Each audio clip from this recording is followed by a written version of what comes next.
Holy Gospel this day comes from the Gospel according to Luke, the 6th chapter. Jesus said, "But I say to you that listen, love your enemies, do good to those who hate you, bless those who curse you, pray for those who abuse you. If anyone strikes you on the cheek, offer the other also.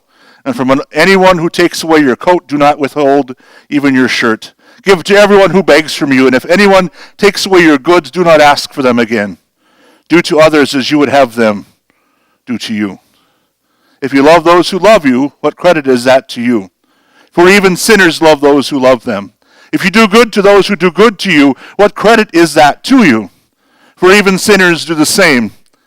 If you lend to those from whom you hope to receive, what credit is that to you? Even sinners lend to sinners to receive as much again. But love your enemies. Do good. Lend. Expect nothing in return. Your reward will be great, and you will be children of the Most High. For he is kind to the ungrateful and the wicked. Be merciful, just as your Father is merciful. Do not judge, and you will not be judged. Do not condemn, and you will not be condemned. Forgive, and you will be forgiven. Give, and it will be given to you. A good measure, pressed down, shaken together, running over, will be put into your lap. For the measure you give will be the measure you get back." The gospel of the Lord. You may be seated. All of us belong to a family, and because we belong to a family, hopefully we understand family dynamics, at least to a certain degree. When I say we belong to a family, I don't necessarily mean a family like moms and dads and brothers and sisters and grandmas and grandpas and aunts and uncles and cousins, although that's probably the first family unit that would come to mind. We do have other families. We belong to other families, like our church family, right? We are a family, whether we recognize it or not, want to admit it or not. We are a family together. Maybe you are in sports, and together as in that sport, you become a family, right? I do community theater, and community theater is my family, especially since my parents and my brother and sister-in-law and my wife's sister and brother-in-law, they all live far away, right? So my community theater family becomes my family here, right? And as we see these folks come up to receive endowment grants, they keep talking about all the community partners. We're family together. And sometimes being a part of a family can be interesting, right? Sometimes we have great experiences together, and sometimes we look at other families and go, I wish we were having the experiences that they're having, because we're not having the same ones in my family.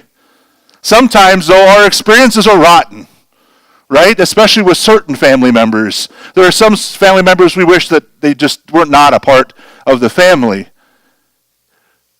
Sometimes we wish that we were no longer in relationships with our family or part of our family. And sometimes our families can be abusive, and we grow so accustomed to that abuse that we don't know how we could survive if we aren't in that family, because we've adapted ourselves to it. So being a part of a family can be rewarding. It can be tricky. It can be painful, but there is no getting around the fact that we are part of a family. And actually, we are part of multiple families. In our first reading today, we hear the conclusion of a story that many of us know very well, Joseph and his brothers and their father Jacob. Now, if you don't know the story, it goes like this. Jacob had many children, but Joseph was his favorite because he was born to Jacob at an old age. And so Jacob kind of lifted Joseph up above the others. He gave him this beautiful coat, and Joseph had these dreams that showed that he was better than the others. And there was this favoritism that happened, and the brothers didn't like it. They got mad, right? They got mad. If you're a sibling, you ever get mad at your other siblings?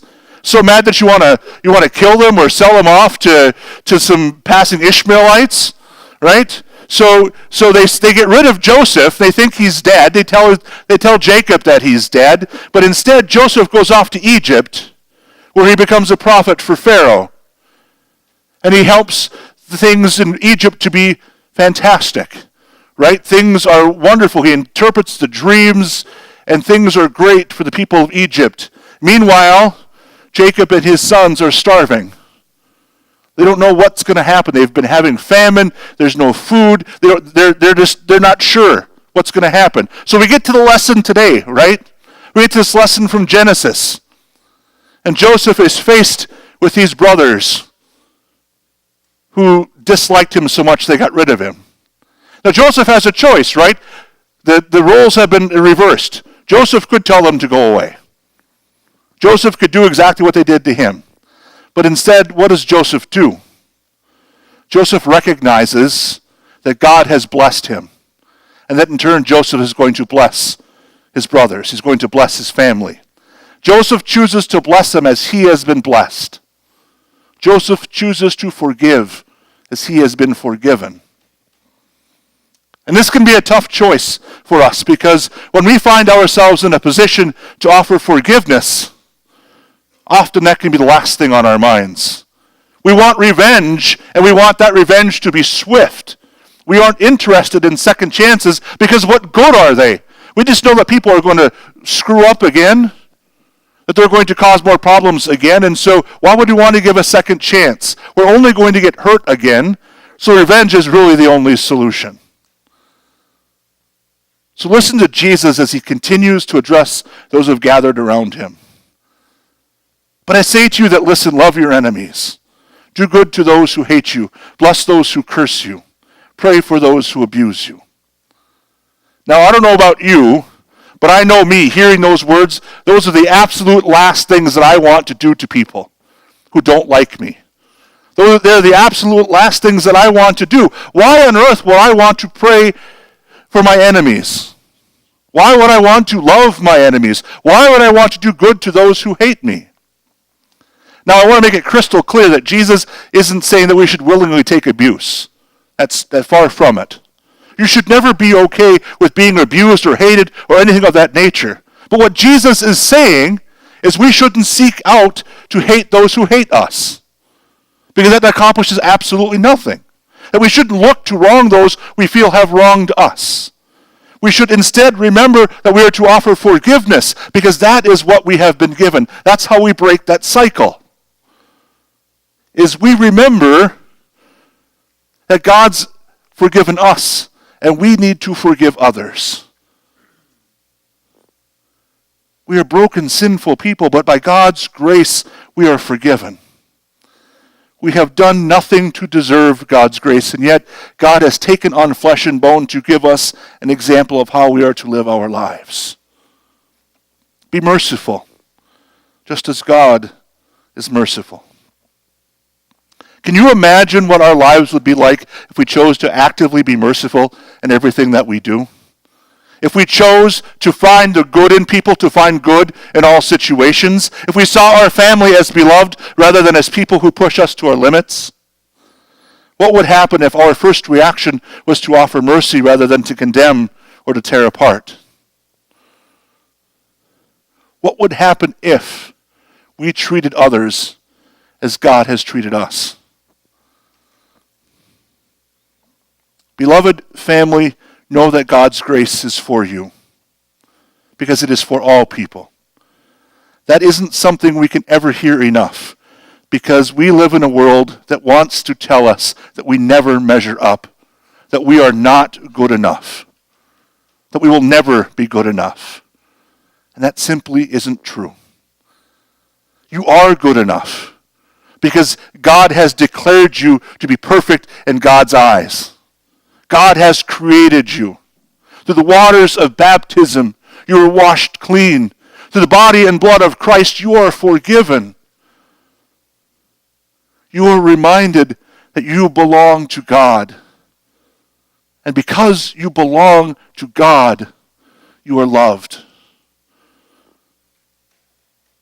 Be merciful, as God has been merciful to you. Love others as you have first been loved. Let's pray. Great and loving God, we are thankful for the mercy, the grace, and the forgiveness you show us. We know that we don't deserve it, and yet you look upon us and you call us your children. Thank you for loving us as we are.